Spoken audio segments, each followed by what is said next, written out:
یہاں تو اللہ نے اپنی کتاب میں صاف فرما دیا ہے سورہ حجرات آیت نمبر 13 میں، یعنی خدا کو زیادہ پہچانتا ہے اور اس کی زیادہ فرمانبرداری کرتا ہے وہی اللہ کے نزدیک زیادہ عزت والا ہے۔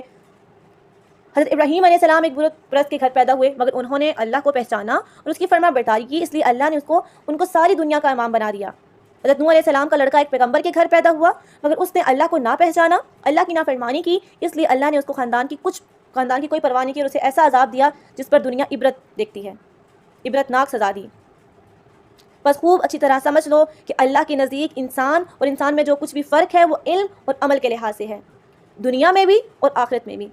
اس کی رحمت صرف انہی کے لیے ہے جو اس کو پہچانتے ہیں، اس کے بتائے ہوئے سیدھے راستے کو جانتے ہیں، اس کی فرما برداری کرتے ہیں۔ جن لوگوں میں یہ صرف نہیں ہے، ان کے نام خواہ عبداللہ اور عبد الرحمن ہو یا دین دیال یا کوئی اور نام ہو، ان دونوں میں کوئی فرق نہیں، اور ان کی اس کی رحمت سے کوئی حق نہیں پہنچتا۔ کتنی بڑی بات ہے، آج ہم خود کو مسلمان کہتے ہیں، الحمدللہ، اللہ کا شکر الحمدللہ کہ ہم مسلمان ہیں، نبی پاک صلی اللہ علیہ وسلم کی امتی ہیں، لیکن ہمارے کام تو جاہلانہ ہے۔ ہمارے پاس تو نماز پڑھنے کا ٹائم نہیں ہوتا، ہمارے پاس قرآن پڑھنے کا ٹائم نہیں ہوتا، اور ہم کہتے ہیں کہ ہم ڈائریکٹ جنت میں جائیں گے۔ کیا مسلمان ہونے سے ہمیں جنت کی بشارت مل گئی ہے؟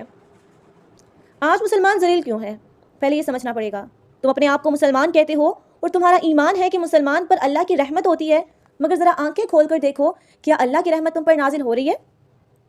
آخرت میں جو کچھ ہوگا وہ تم بعد میں بھی دیکھو گے، مگر اس دنیا میں تمہارا جو حال ہے اس پر نظر ڈالو۔ اس ہندوستان میں تم نوکر والے معاملات ہیں، تمہاری اتنی بڑی تعداد ہے کہ اگر ایک ایک شخص ایک ایک کنکری پھینکے تو پہاڑ بن جائے، لیکن جہاں اتنے مسلمان موجود ہیں وہاں کفار حکومت کر رہے ہیں، تمہاری گردنیں ان کی مٹھی میں ہیں کہ جدھر چاہیں تمہیں موڑ دیں۔ تمہارا سر جو اللہ کے سوا کسی کے آگے نہ جھکتا تھا اب انسانوں کے آگے جھک رہا ہے۔ تمہاری عزت جس پر ہاتھ ڈالنے کی کسی میں ہمت نہیں تھی، کوئی ہمت نہیں کر سکتا، آج وہ خاک میں مل رہی ہے۔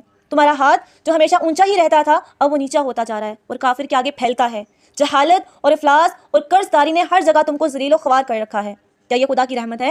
اگر یہ رحمت نہیں ہے تو بلکہ کھلا ہوا عذاب ہے، تو کیسی عجیب بات ہے کہ مسلمان اور اس پر اللہ کا عذاب نازل ہو، مسلمان اور ذلیل ہو، مسلمان اور غلام ہو۔ یہ تو ایسی ناممکن بات ہے جیسے کوئی چیز سفید بھی ہو اور سیاہ بھی۔ جب مسلمان خدا کا محبوب ہوتا ہے، خدا کا محبوب دنیا میں ذلیل و خوار کیسے ہو سکتا ہے؟ کہ نعوذ باللہ تمہارا خدا ظالم ہے کہ تم اس کا حق پہچانو اور اس کی فرما برداری کرو اور وہ نافرمانوں کو تم پر حاکم بنا دے اور تم کو فرما برداری کے معاوضے میں سزا دے؟ اگر تمہارا ایمان ہے کہ نعوذ باللہ خدا ظالم نہیں ہے، اگر تم یقین رکھتے ہو کہ خدا کی فرما برداری کا بدلہ ذلت سے نہیں مل سکتا، تو پھر تمہیں ماننا پڑے گا مسلمان ہونے کا دعویٰ جو تم کرتے ہو اسی میں کوئی غلطی ہے۔ نعوذ باللہ اللہ تعالیٰ ظالم تو نہیں ہے نا؟ تمہارا نام سرکاری کاغذات میں تو صرف مسلمان لکھا جاتا ہے، مگر اللہ کے ہاں انگریزی سرکار کے دفتر کے سند میں فیصلہ نہیں ہوتا۔ اللہ اپنا دفتر الگ رکھتا ہے، وہاں تلاش کرو کہ تمہارا نام فرما برداری میں لکھا ہوا ہے یا نافرمانی میں لکھا ہوا ہے۔ ہم آج بہت فخر سے بیٹھے ہوئے ہیں کہ نہیں، ہم صرف کلمہ پڑھتے اور مسلمان ہیں، نماز پڑھے نہ پڑھے کوئی فرق ہی نہیں پڑتا، اللہ کی نافرمانی کریں فرما برداری کریں ہمیں فرق ہی نہیں پڑتا۔ اللہ نے تمہارے پاس کتاب بھیجی تاکہ تم اس کی کتاب کو پڑھ کر اپنے مالک کو پہچانو، اس کی فرما برداری کا طریقہ معلوم کرو۔ کہ تم نے کبھی یہ معلوم کرنے کی کوشش کی کہ اس کتاب میں کیا لکھا ہے؟ اللہ نے اپنے نبی کو تمہارے پاس بھیجا تاکہ وہ تمہیں مسلمان بننے کا طریقہ سکھائے۔ کیا تم نے یہ کبھی معلوم کرنے کی کوشش کی کہ نبی کریم صلی اللہ علیہ وسلم نے کیا سکھایا؟ اللہ نے تم کو دنیا اور آخرت میں عزت حاصل کرنے کا کیا طریقہ بتایا؟ کیا تم اس طریقے پر چلتے ہو؟ اللہ نے کھول کھول کر بتایا کون سے کام ہے جن سے انسان دنیا اور آخرت میں ذلیل ہوتا ہے۔ کیا تم ایسے کاموں سے بچتے ہو؟ بتاؤ، تمہارے پاس کا کوئی جواب ہے؟ اگر تم مانتے ہو کہ نہ تو تم نے خدا کی کتاب اور اس کے نبی کی زندگی سے علم حاصل کیا اور نہ اس کے بتائے ہوئے طریقے کی پیروی کی، تو تم مسلمان ہوئے کب کہ تمہیں اس کا اجر ملے گا؟ جیسے تم مسلمان ہو ویسے ہی اجر تمہیں مل رہا ہے اور ویسے ہی اجر آخرت میں بھی دیکھ لیں گے ہم۔ اللہ اکبر۔ مسلمان اور کافر میں علم اور عمل کے سوا کوئی فرق نہیں۔ اگر کسی شخص کا علم اور عمل ویسا ہی ہے جیسا کافر کا ہے اور وہ اپنے آپ کو مسلمان کہتا ہے تو بالکل جھوٹ کہتا ہے۔ کافر قرآن کو نہیں پڑھتا اور نہیں جانتا کہ اس میں کیا لکھا ہے۔ یہی حال اگر مسلمان کا بھی ہو تو وہ مسلمان کیوں کہلائے؟ کافر نہیں جانتا کہ رسول اللہ صلی اللہ علیہ وسلم کیا تعلیم تھی اور آپ نے خدا تک پہنچنے کا سیدھا راستہ کیا بتایا۔ اگر مسلمان بھی اسی طرح کے ناواقف والے معاملات ہوں تو وہ مسلمان کیسے ہوا؟ کافر اللہ کی مرضی پر چلنے کے بجائے اپنی مرضی پر چلتا ہے۔ مسلمان بھی اگر اسی طرح کی خود سر بن جائے، آزاد ہو، اسی طرح کے اپنے ذاتی خیالات اور اپنی رائے پر چلے، تو پھر کیا معاملات ہوں گے؟ آپ کو مسلمان اللہ کا فرمانبردار کہنے کا کیا حق ہے؟ کافر حلال اور حرام کی تمیز نہیں کرتا اور جس کام میں اپنے نزدیک فائدہ یا لذت دیکھتا ہے اس کو اختیار کر لیتا ہے، چاہے اللہ کے نزدیک وہ حلال ہو یا حرام ہو۔ یہی رویہ اگر مسلمان کا ہو تو اس میں کافر میں اور مسلمان میں کیا فرق ہے؟ کہنے کا مقصد یہ ہے جب مسلمان بھی اسلام کے علم سے اتنا ہی کورا ہو جتنا کافر ہوتا ہے، اور جب مسلمان بھی وہ سب کچھ کرے جو کافر کرتا ہے، تو اس کا کیا فرق ہے؟ اس کو کافر کے مقابلے میں کیوں فضیلت حاصل ہو؟ اس کا حشر بھی کافر جیسا کیوں نہ ہو؟ یہ ایسی بات ہے جس پر ہم سب کو ٹھنڈے دل سے سوچنا پڑے گا، ٹھنڈے دل و دماغ سے سمجھنا پڑے گا، غور کرنا پڑے گا، سمجھنا پڑے گا۔ غور کا مقام ہے یہ، آپ کو، مجھے، ہم سب کو سمجھنا پڑے گا، ہم سب مسلمانوں کو سمجھنا پڑے گا۔ یہ کوئی چھوٹی بات نہیں ہے۔ کہیں یہ نہ سمجھ لینا کہ میں مسلمانوں کو کافر بنانے چلا ہوں، نہیں، میرا یہ مقصد ہے کہ ہرگز نہیں۔ اب دیکھیں، ہم سب اپنی اپنی جگہ سوچیں، ہم سب چاہتے کیا ہیں؟ اللہ کی، خدا کی رحمت سے کیوں محروم ہو گئے ہیں ہم سب؟ ہم پر طرف سے کیوں مصیبتیں نازل ہو رہی ہیں؟ جن کو ہم کافر یعنی خدا کی نافرمان بندے کہتے ہیں، وہ ہم پر ہر جگہ غالب کیوں ہیں؟ اور ہم جو فرما بردار ہونے کا صرف دعویٰ کرتے ہیں، ہر جگہ مغلوب کیوں ہوتے جا رہے ہیں؟ اس کی وجہ یہی ہے، جتنا زیادہ غور کیا جائے اتنا ہی ہمیں سمجھ آئے گا۔ کفار میں بس نام کا فرق رہ گیا ہے، ورنہ ہم بھی خدا سے غفلت اور اس سے بے خوفی اور اس کی نافرمانی میں کچھ ان سے کم نہیں ہے۔ تھوڑا سا فرق ہم میں اور ان میں ضرور ہے، مگر اس کی وجہ ہم کسی اجر کے مستحق نہیں ہیں بلکہ سزا کے مستحق ہیں، کیونکہ ہم جانتے ہیں قرآن اللہ کی کتاب ہے اور اس کے ساتھ وہ برتاؤ کرتے ہیں جو کافی کرتا ہے۔ ہم جانتے ہیں کہ محمد رسول اللہ صلی اللہ علیہ وسلم اللہ کے نبی ہیں اور پھر ان کی پیروی سے اس طرح بھاگتے ہیں جیسے کافر بھاگتا ہے۔ ہم کو معلوم ہے جھوٹے پر خدا کی لعنت ہے، رشوت کھانے اور کھلانے والے کو جہنم کا یقین دلایا ہے، سود کھانے کھلانے والے کو بدترین مجرم قرار دیا ہے، غیبت کو اپنے بھائی کا گوشت کھانے کے برابر بتایا ہے، فحش اور بے حیائی اور بدکاری پر سخت عذاب کی دھمکی دی ہے۔ مگر یہ جاننے کے بعد بھی ہم کفار کی طرح یہ سب کام آزادی کے ساتھ کرتے ہیں، گویا ہمیں اللہ کا کوئی خوف ہی نہیں ہے۔ یہی وجہ ہے کہ ہم جو کفار کے مقابلے میں تھوڑی بہت مسلمان بنے ہوئے ہیں، مسلمان بنے ہوئے نظر آتے ہیں، اس پر ہمیں انعام نہیں ملتا بلکہ سزا دی جاتی ہے۔ کفار کا ہم پر حکمران ہونا، ہر جگہ ہمارے اوپر چڑھ دوڑنا، یہ فکر کا ٹائم ہے، لمحہ فکریہ ہے ہم سب کے لیے۔